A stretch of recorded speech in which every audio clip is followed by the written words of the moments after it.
চলতি ও আগামী বছরে বিশ্ববাজারে পণ্যের দাম নিম্নমুখী থাকবে বলে পূর্বাভাস দিয়েছে বিশ্বব্যাংক। সংস্থাটির হিসেবে চলতি বছরে বিশ্ববাজারে পণ্যের দাম সার্বিকভাবে ৩% কমবে, আর ২০২৫ সালে এসব পণ্যের দাম ৪% পর্যন্ত কমতে পারে। এর ফলে দেশে দেশে মূল্যস্ফীতির চাপ কমতে পারে।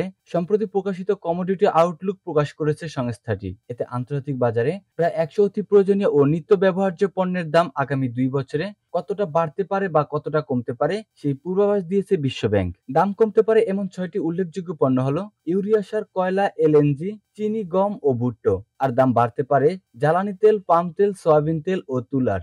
বিশ্বব্যাংকের হিসেবে ২০২৩ সালে অপরিশোধিত জ্বালানি তেলের গড় দাম ব্যারেল প্রতি $৮২.৫ চলতি বছরে তা বেড়ে $৮৪ হতে পারে। তবে আগামী বছর তা কমে $৭৯ হতে পারে। আগামী ২ বছর তুলার দাম বাড়বে। এবছর প্রতি কেজি তুলার দাম উঠতে পারে $২.১৫। আগামী বছর তা আরো ৫ সেন্ট বাড়তে পারে। পাম তেল ও সয়াবিন তেলের দাম বৃদ্ধির পূর্বাভাস দিয়েছে বিশ্বব্যাংক। পূর্বাভাস অনুসারে চলতি বছরে প্রতি টন পাম তেলের দাম $২০ থেকে $২১ বাড়তে পারে। প্রতি টন তেলের গড় দাম হতে পারে $৯০৫। অন্যদিকে সয়াবিন তেলের দামও বৃদ্ধির কথা বলেছে বিশ্বব্যাংক। বর্তমানে টন প্রতি $১,১১৯ থেকে বেড়ে $১,১৩০ হতে পারে সয়াবিন তেলের দাম। অবশ্য কয়লার দাম ব্যাপক কমতে পারে। ২০২৩ সালে প্রতি টন কয়লার গড় দাম ছিল প্রায় $১৭৩। চলতি অর্থ বছরে এর গড় দাম হতে পারে $১২৫। অন্যদিকে প্রতি বিএমএমটিইউ এলএনজির দাম $14 থেকে কমে $12.৫ হতে পারে। চিনির দাম প্রতি কেজি $০.৫২ থেকে কমে $০.৫০ হতে পারে।